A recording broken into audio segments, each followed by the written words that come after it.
Ladies and gentlemen, thank you so much for tuning into the WBM podcast. This is one of your hosts. It's your boy Merc. Yo, it's your boy X-Fur. And it's your boy Oscar in the mix. In the mix. Tell him, Merc. Guys, we got a good one for you today.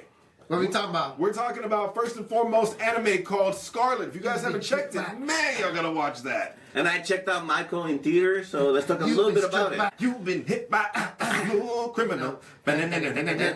The boys. A little bit of the boys as well. That's right. Yeah, the first 4 episodes are out. Oi. Let's talk about it. Other word. Anyway, yeah, man, You that's can't some say JB that stuff. But we're excited. We're getting ready for it, and we hope you guys tune in are excited for this one. And don't forget for your weekly Comic Palooza update. That's right. Weekly. Here we go. Bi-weekly, sorry. If they say, Why? Tell them that it's human nature. Why? Do you to be that way? I forgot how much I love that song. That was one of my favorites, man. I love that song. I actually forgot that in the second album in Thriller. Thriller. I didn't realize that song was that old. Bro, I couldn't believe that was in the Diamond album. Like that, or it's double, triple Diamond at this point. It blows my mind how Thriller, freaking how big Thriller is. It's obscene, dog. Diamond, nobody has Diamond anymore. Yeah. Hockey is real, bro. Hockey is real. Hockey? Hockey. Oh, hockey. Yeah. Yes. So Hockey yeah. was obscene. His Conqueror's hockey was awesome. was real. But you don't get that in the movie, huh? You don't get to the Conqueror Hill of Hockey because the movie ends in that. Not quite. Yeah, not quite. Do you want to start talking about Michael or the Scarlet anime? Yeah, I said we still get the Scarlet. Okay. Let's jump to Scarlet really Like, fast. since we brought up hockey and anime. There you go. Perfect segue. Good segue. Still got it. But that was a tease. That was an absolute tease. Yes. We're gonna talk about Michael in a little bit. Yeah, and even the Scarlet teaser I'm going to give you guys right now is just a sneak peek. I'm trying to sell the film to you guys, the movie to you guys. It is phenomenal. So my girlfriend put me on it. She was the one who told me, hey, there's an anime that came out. It recently just hit either Netflix or Hulu or Prime or something like that. It was like $6 for us to rent it. So we checked it out. I had no idea what the concept of the premise was. And basically What's it called? Scarlet. Is it a series or a movie? Single movie. Single movie, about an hour and a half, hour 45. Not too long at all. Yeah. But basically, you know what? Actually, I've heard of this. Can you, bro, Give us the concept. It's a really interesting concept. give me a synopsis because you made a synopsis, please. Okay, synopsis is 1700s anime. There's a kingdom, something tragic happens, girl dedicates her life, something happens to said girl, a guy from the future ends up seeing her in this one specific plane. They end up having an interaction with each other and experiencing everybody from all aspects and walks of life from different eras. It's time travel aspect. Yes, so it's really cool. Like whenever people go to, let's say, the afterlife at this point, right? You are met with people from like different cultures. So you'll see people from India, from Ghana. You'll see people from America. You'll see people from Native America. Time aspects and all different lives. And it's nobody in the same. It's not like we both pass together. We're going to see each other there. No, you're going to see somebody from the 1300s as a pilgrim, as an example, whatever. A Viking who's there as well, and somebody else.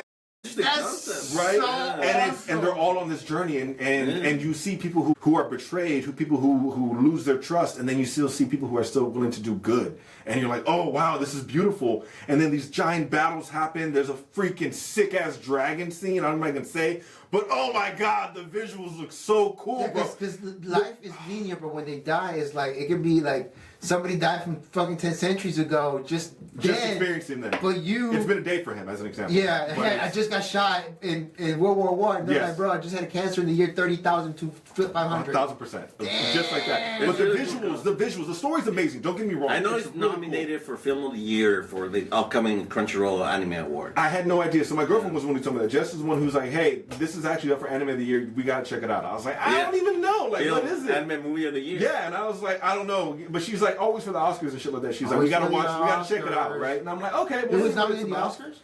No, Anime of the Year. Anime film of the year. For the Crunchyroll Awards that are happening next month. Yes. Oh, okay. So that's what put it on her radar. Well, she was checking out for a while, but anyway, I digress. There's a really cool, and this is, you know me, I'm the music guy. There's a musical scene, bro, that comes out of nowhere, and you're like, what?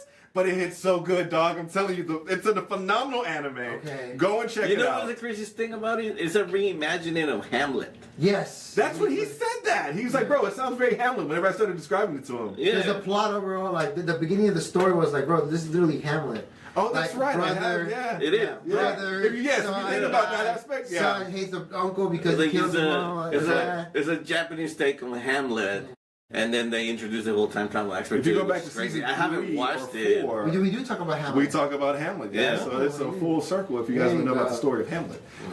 But anyway, like I said, the story itself is already amazing, but the visuals are so phenomenal. It's a really cool mix of 2D, 3D animation.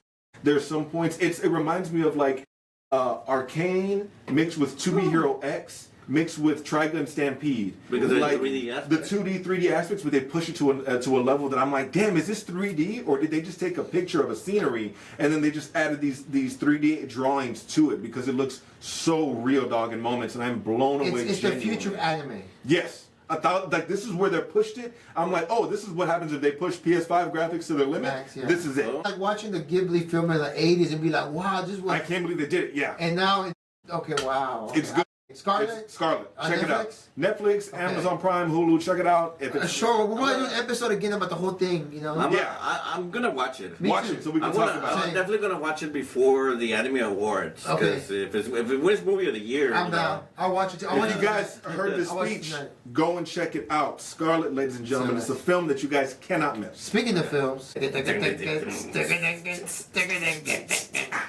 I remember his movie Moonwalker in Mexico, and I was like shocked to see it was Joe Pesci as the villain. And it was a spider organization because he had a spider pet or some shit. Oh. And he'd be trying to hunt Michael Jackson because he was like a star child or something. Remember that? That movie, yeah. And then they corner him, he turns into a car. Yeah, he turns into a car. And he's trying to protect the kids. Yeah. That's very Even instant then. guy. Very Even animated. then. Even then. Trying to protect them kids. Yeah. His message. Message! He was telling you all along. Yeah, bro. He walks into a secret organization dressed to the nines, right? All dressed like gangsters, so it's like Smooth Criminal. Yeah, the Smooth Criminal music video is in the movie. Oh, is that where that comes from? Yeah, the kids, like that movie that you're talking about. You know how there's some random kids in the video, like they look through the windows That's and the shit, movie. right? You were like, where the fuck does kids come from? That's from the plot line from the movie. Yeah. Diabolical. Yeah, and that's the whole video of like, you've been hit by, you've been struck by. A smooth criminal. Anyways, I guess the only real spoiler we're gonna go over Is he returns at Doomsday Adventure. Dun, dun. MJ will return. is ... Damn. And it gives you the hope that there's gonna be a Michael part 2. In Adventures Doomsday. Dun, dun, dun, dun, dun. So that's the only big spoiler that we actually only get his story up to 1984, which is the Victory Tour. The Victory Tour was actually the last tour of the Jackson 5. they talked about how that was a bad tour. It had a lot of issues, but like basically we had his early career up to the end of Jackson 5. His last performance with the Jackson 5. The end of the Victory Tour, and then there's a sequence. They wanted to cap off the movie with a better sequence, so I'm guessing that's why they threw in the London concert to show him that he eventually got to better, bigger things. But the movie just goes up to 1984, really. I never Do you guys want to know some fun facts about that Victory Tour? No. Yeah, of course. So what I just recently found out in the story was Joe Jackson and who was Mike Tyson's terrible promoter back in the day? Well, Don King. Don King. So that's in the movie. Joe Jackson. All in America. It feels like some of the stories cut out of the movie, but that part is in the movie. Joe Jackson makes a deal with Don King for the big tour, for Michael to go on tour with the Jackson 5 because his album Thriller is doing so well. So they planned that tour and planned the promotion. But at that time, Joe Jackson didn't even have didn't even know that Michael was going to come back. Yeah, he forced him to come back. It was actually the ticket sales is the interesting part about it. So back in the day, they had people mail in $120 just for the chance to enter a lottery to be able to buy tickets at 4 tickets at a point. And $120 back in the day, I think it was like $300 some odd dollars now. Yeah, it's a lot. Right? It's a Just lot. for the chance. So while this was going on, they had this money sitting inside of a bank account earning interest, right? While they were going through this entire duration of time, and then some people never even got the opportunity to buy these tickets. A little girl writes Michael because he's like, "This is not right. I'm not okay with this. I don't want to do this." And it doesn't matter. He gets outvoted by his brothers. A little girl who's like 5 or 8 years old. I'll say 8 years old.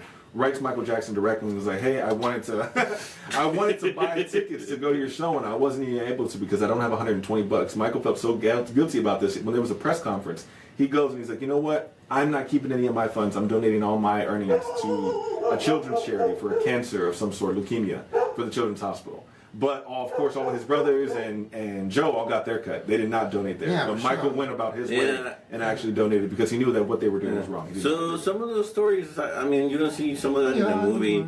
You do see a little bit in the movie because one of the things that they show that happens in the lead up to the 1994 tour was that Don King and Joe Jackson's got a big promotion with Pepsi, and they show the Pepsi incident. What happened? Wait. Was he got burned back here? Yeah. Oh, well, that's when he tried to do that spin and almost turn out that fire at the same time. No, like I think like the fire just went off. Yeah, it was a pyro. Yeah, but he had all that stuff in his hair, that product, and that's what made his hair catch on fire. Yeah, right? His hair caught on fire. And he tried to spin to put that shit out. He tried to. He was just freaking out. I'm guessing. Yeah. But that shit's hot. No, that shit's hot. Bro. Like his hair was on fire. The moment you put it worked. If you look at the video, he turned that shit out with a single spin. I'm like, he defied physics and took away all the wind. No, bro, that shit was like the moment you put your hand on the stove, you're like, imagine that shit for 3 long seconds, bro. For like 3 hours in his head, bro. There's no way. Yeah, so that's definitely in the movie, and but that's it's so funny because some people don't know too much about it because if you weren't alive, that happened in 1983. So if you weren't alive back then, nobody knows. And they don't talk about it later on. Like Michael never wanted to talk about it, so it was kind of one of those things that happened, and you didn't know about it. Yeah, when you say the Pepsi incident, was it at a Pepsi concert? Is that Pepsi commercial? It was a Pepsi commercial. It's the sponsorship for the Victory Tour. It was a taping of a Pepsi commercial. Really? I thought it was a concert, a performance that went wrong. No, that's what happened. No. And it happened because, that's the thing. He was only in that because he was forced into it by Joe Jackson. So that's how the movie kind of portrays it. I don't know how. No, that makes sense. Again, I feel like. But that's how the movie portrays it. That Pepsi incident was tied to the Victory Tour, which he got forced into by Joe Jackson because at that time he still had that much influence over him. Which in the movie, the movie starts in the Jackson 5, of course, them as kids, and you see that he beat him up whenever he was a kid. He put the belt to him. Yeah. And all throughout the early movie, you see kind of Michael be like scared of him to a certain extent. So we don't. I mean, I'm guessing he kind of beat him more than a few times. Oh yeah, no, bro, that was. He must have been traumatized from that. 1,000%. There was a and movie, of course, he had full control of his life. He was the young Britney Spears. There's a movie on VH1 about that. I was trying to look for the movie, but it's the young actor that voiced Simba from the '90s movie who interpreted Michael Jackson. Oh. And in the early in the movie, it was mostly Michael was not part of the Jackson group. Mm-hmm. It was like what's his name, the older brother. But Michael was like, let's say 3 or 4. He was still a baby, but we're like, I want to join because he wanted to just join his brothers, right? And then you hear, Joe hears Michael sing like legit for the first time. He's like, Jackson 5 it is, Yeah. And I remember one of the scenes where like Michael wanted to play, but he was like, no, get your ass here, you gotta practice, because you have to practice and practice and practice. Mm-hmm. And he wouldn't listen, so he used to make like them go after tree. They showed him in the movie. Go get that stick, boy. Like he'll go to his own tree branch, pick the stick, the switch that's gonna use to whip it. Like you have to pick the stick himself, That's interesting. I guess they showed it in this movie up to an effect. You see it in one scene where he walks up and he grabs the belt from the closet. And then the door closes, Yeah, I used to be the man. That was it. He like grabbed his own belt for the beating. Yeah, they say that Joe was really a frustrated musician because he himself was a musician. Like he used to play the guitar, he used to go to group bands, he wanted to be a rock star, but the dream never happened. So he forced his kids to be musicians. So he forced his kids to what they became the Jackson 5. He made a diamond. Unfortunately, with all the pressure they put on Michael. That's the thing. Like at the end of the day, he's like, everything I've done, I did for this family, and like, who thought a kid from Indiana was gonna have the greatest selling record? And he's like, time? I did. And I was like, he's definitely the bad guy. But that was a good line. He's like, who thought a poor kid from Gary? Gary, is that where they're from? Gary, Indiana. Yeah. Who thought a kid poor from Gary was gonna have the best selling record of all time? I did. And I was like, man, such a bad guy line. Such a bad guy line. I'm bad. I'm really, really bad. Like, how keep up? Like, Joe. Yeah, that's a villain line, but then you're like, Yeah. Thank you, bro. The egoist, you know what I'm saying? Bro. His domain expansion is hockey, bro. That's all it is, dog. If he says that, if Michael Jackson says to himself, like, bro, shout out to Joe for Thriller. You know? Off the wall, PYT. It was all for you, Yeah, Pop. but again, the movie just kind of like jumps through the highlights, and it jumps quick. So you see the Jackson 5, you see them perform at where did they perform? They signed by Motown, and they moved to California. Then we moved to 1978, and Michael signs with Epic Records. Right. And that's when he does Off the Wall with Quincy Jones. Lawyer. That was when he hired his own lawyer, and he fired Joe as his manager around that time. When he was in Epic Records? Yeah, when by 1991, he wanted to do another album, and that's when he finally fired his dad. In 1991? 81. Oh. So in 78, Off the Wall came out. By 81, he wanted to do another one. He hired a lawyer. His lawyer that was with him most of his career, played by Miles Teller. Oh, really? Yeah. So he hires that lawyer, and he fires his dad as manager. Did they show that in the movie? They showed it in the movie, but it's real brief, isn't it? It's real brief, and then we just kind of move into the next thing. Yeah, that sounds like the climax of the movie to my point. Yeah. No, not even. It's not even the climax, huh? That's not even the climax. It's real brief. Like, apparently he sent the fax, and Joe got the fax, and then he confronted Michael with it. It's like, you didn't even have the decency to see me in the eyes. No. And it's another one of those scenes where he kind of intimidates Michael. And throughout the movie, they show multiple scenes where it's like Joe was just this intimidating force over Michael, And yeah, that makes sense. You could kind of see how he could have manipulated him to a certain extent. Yeah. I mean, it was real cool because after that, the next big thing would be the Thriller album. Right. So that's when they kind of fled the story out a little bit. They show a lot of the That's Thriller gotta be like work. one of the greatest American albums of all time. Of all time. Thriller, yeah. Like, it's up there. Like, what else is up there? Elvis. Sure. But Elvis never left the country. That's a sad thing, too. Yeah. Sinatra at least left, right? Yeah. Sure they should. I'm sure he did. Oh, a little... Say go. Trivia about Beat It. I didn't know that he hired gang members of Crips and Bloods to be in the actual Beat It music. Wait, seriously? That's awesome. Yeah, apparently that's when the big gang wars were going on in LA.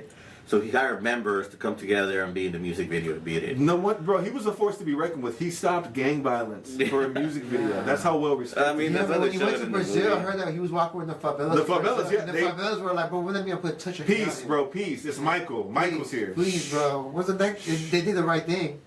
Because it made you think like, oh, it's so pretty out there. Everybody's so nice. I want to go to Brazil. And then like, no, bro. They just did that 1 hour. While he Yeah, you can't walk there for real, bro. Only Michael could do that. Only Michael could do that, bro. No, I wasn't going to give that fun fact that I had about why. Oh, Human Tell Nature. them that is human nature. Human Nature is in the Thriller album. Okay, so I saw just again another recent story on this one that was really cool that I thought that was interesting was Michael Jackson was never supposed to get that song. A gentleman wrote that song, and I wish I'll add his name somewhere in here. Please add in the comments. Yeah, let us know in the comments. Where he was talking about how his daughter came up to him. This daughter was like anywhere between the ages of 5 and 7. And this little boy came and being mean to her and like pushed her, hit her, did something, right? And she was crying. She's like, why, Dad? Why does it have to be like this? And he's like, how do I explain this is just how kids are? How do I explain human nature to a child? Yeah.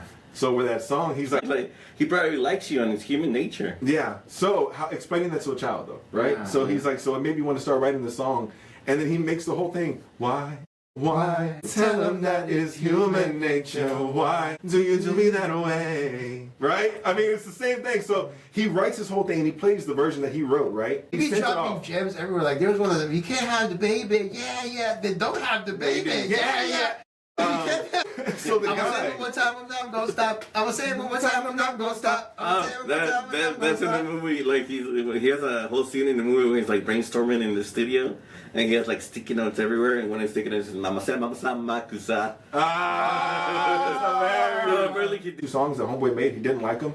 But he just let the music continue to play. While he was moving around his office, he heard the other song, Human Nature, and he was like... It was Quincy Jones. The producer. Yeah. The producer heard the song from and he was like, It was for Toto. Yeah, that's who it was originally for. Quincy Jones heard the demo of it, yeah, and then he took it and rewrote it for Michael. Yeah, but a lot of that hook, that whole name part is readjusted it. Yeah, it's all Michael's. Like that's that guy's original part, and he gave it to him. Yeah. Yes.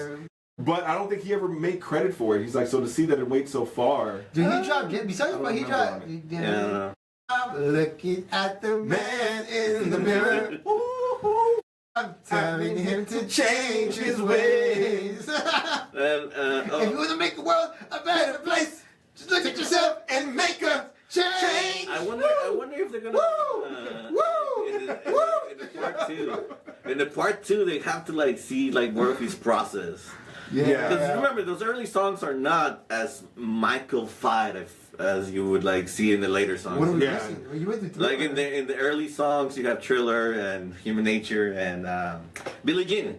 Billie Jean. Yeah, in the movie they show that Motown performance, that big Motown performance, that's like super famous, where he like I don't know if the stepping lights, right?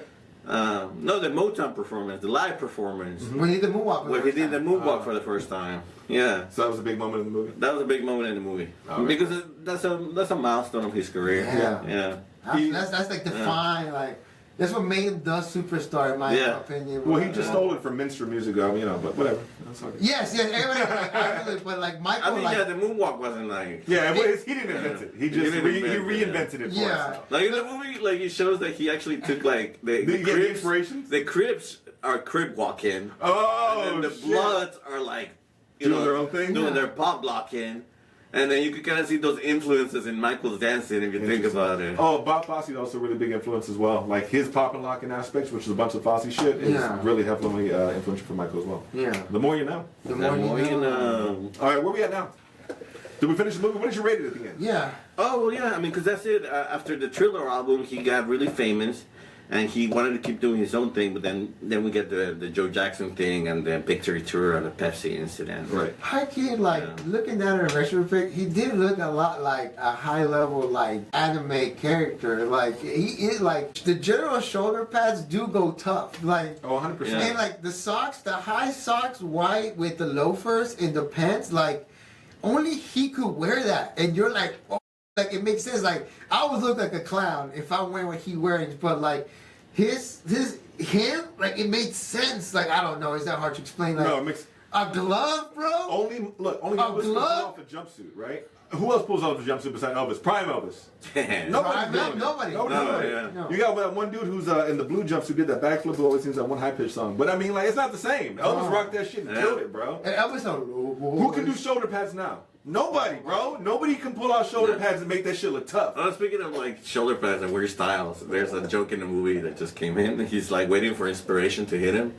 He's like, I gotta be open to it, otherwise God is gonna give it to Prince. That's that joke. I told you. That's in the movie. That's awesome. That's awesome. Because Prince pulled up shoulder pads. And heels.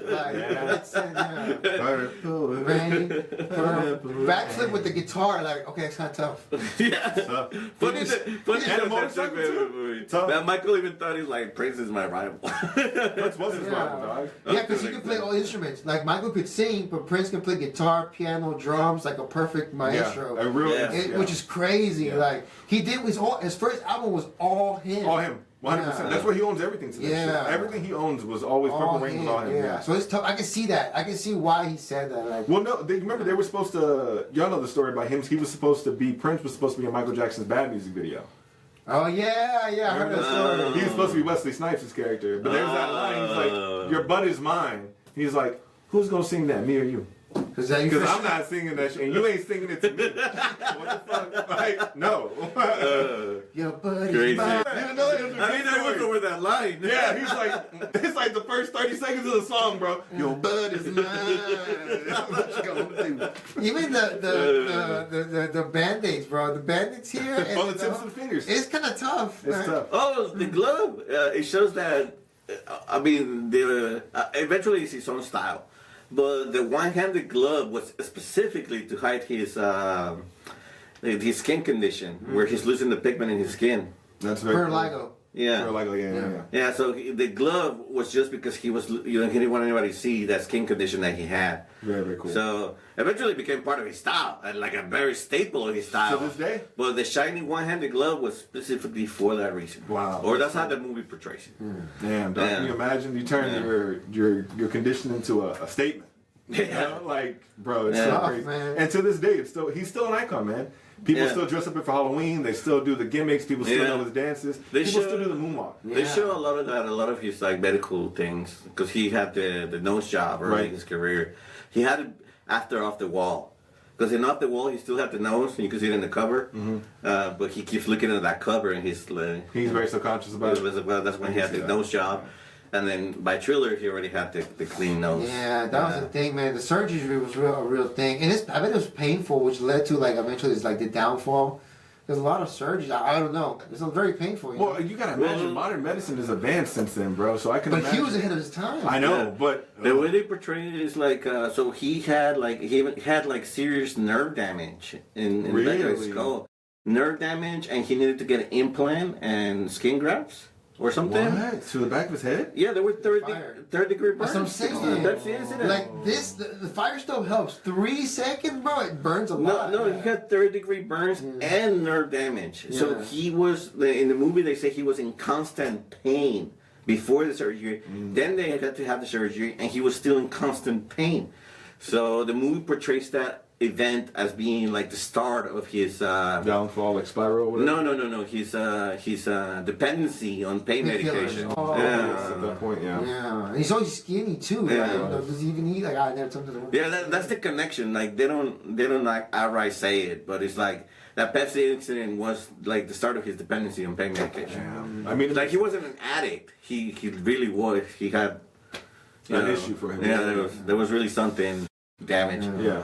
I mean, who knows what? I mean, tough. Yeah. Well, there's that one guy from Greece. Do you guys remember that movie Greece? Yeah. The musical, whatever. Yeah. The Danny Zuko's homeboy, the blonde homeboy that was supposed to race but didn't race in the end. Cigar? Yeah, cigars. Yeah.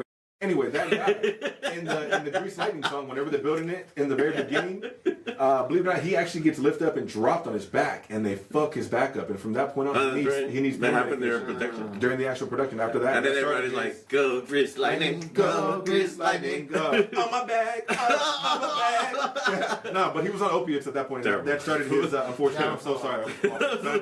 Yeah, crazy guy here. Yeah, but anyway, that started his. The last thing I was gonna say, there was a really cool scene where Michael walks into CBS, the record company, and he's like, "Yo, I won my music videos on MTV." Shit. And the guy is like, "Well, you know MTV doesn't play music videos by any black artists." And Michael's like, "I'm a polite black actress, and I'm not gonna have my music videos be thrown off to the side." So he goes to CBS Records president, and he's like, "I won my music videos on MTV," and then apparently.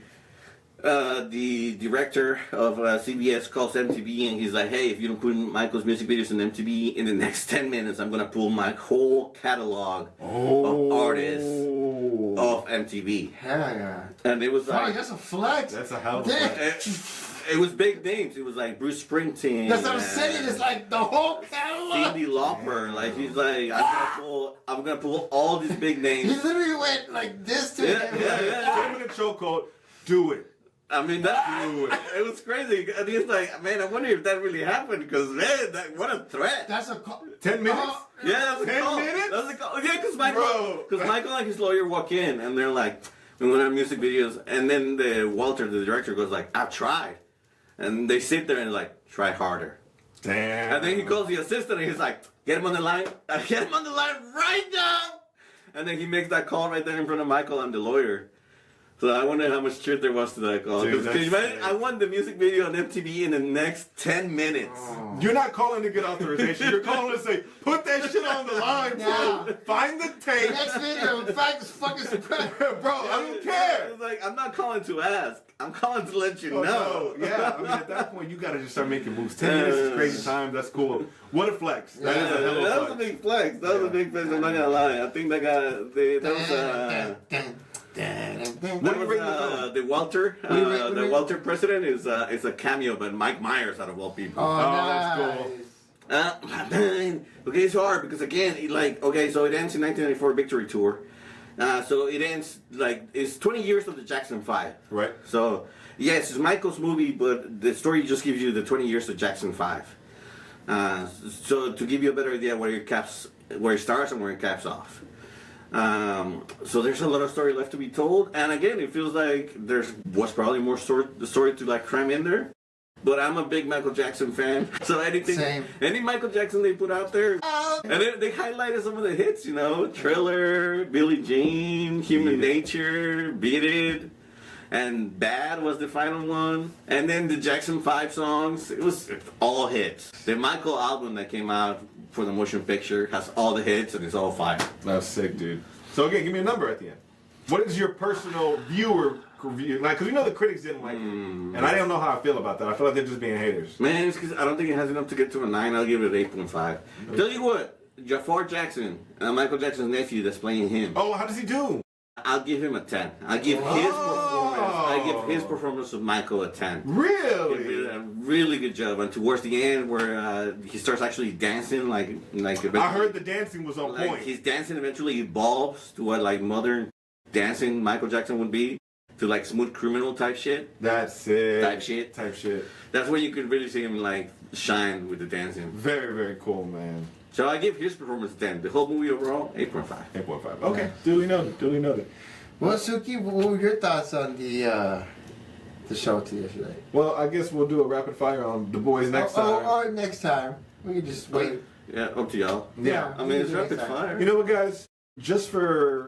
Next time. Yeah. Next time, okay. Yeah. Hey, don't forget, we're going to be at Comic Palooza when? May 24th, 26th. 22nd through the 24th. May 22nd to the 24th. I had that completely wrong. Yeah, we're going to be at Comic Palooza May 22nd through the 24th. I actually just got word. Our panel is going to be starting Monday at 10:30. Ranking Daredevils in Media. Oh. Very fun panel. If you've seen Daredevil, the trial of the Incredible Hulk from the 80s Hulk. Yeah. A very fun Daredevil. Which one is your favorite Daredevil? Ben Affleck? Ben Affleck. Bro, nah, Batfleck is Batman. I like Charlie Cox's version. You like Charlie? I like Charlie Cox. Ben Affleck. So I'll go with the Daredevil that joined Lou Ferrigno. Ben Affleck. Ben Affleck and Charlie Cox. But we're going to jam a few more into our panel, and we're going to give you little trivia and unknown facts of Daredevil. That's right, y'all. What else we got on this one, baby? I mean, we also got a panel that we're going to talk about anime. That one I haven't got it scheduled for, so stay tuned. Look out. All right. Stay tuned, You know what? Now we have time for Sophie's comment. Bro. All of our podcast episodes and all of our directories. And also a link to support the show. If you like what we do, support the show. That's right, baby. Hey. Buy us a cup of coffee. That's right. Buy us a cup of coffee. We love you guys. We appreciate you guys. We shorted you a little bit, but hey, we'll give you something to come back for next time. Until then, we'll see you guys in the next one. Yeah. Peace.